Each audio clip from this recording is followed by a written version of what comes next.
రాకి ఏం తీసుకుంటావు? 2 మైసూర్ బజ్జీ, ఓ పెసరట్టు ఉప్మా. ప్లేట్ ఇడ్లీ, ఓ plate puri sir. ఆ రెండు కలిపి నాకు తెప్పించేయండి. 3 తప్ప, ఒక రవ్వ దోశ, 2 ప్లేట్ ఇడ్లీ, ఒక ప్లేట్ వడ. చెప్పండి రా.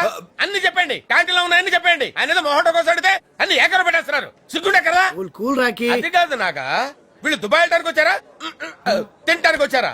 ఓకే ఓకే, ముందు మనం ప్రాసెస్ స్టార్ట్ చేద్దాం. మీరు చెప్పిన ఆర్డర్ అంతా ఫ్లైట్ లో తినేది.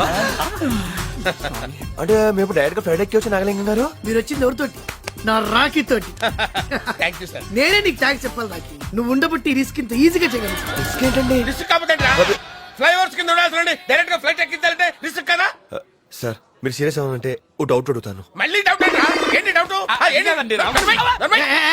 రాఖీ కూల్ కూర్చో కూర్చో. ఏంటమ్మా నీ డౌట్ ఏంటి?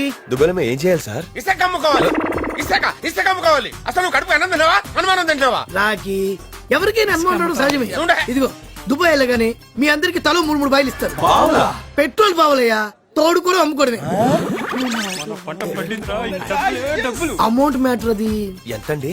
ఎంత తెలియనట్టు మనిషికి 70,000 డిసైడ్ చేశాం కదా. ఆయన చూసారు, డబ్బులు తేండి.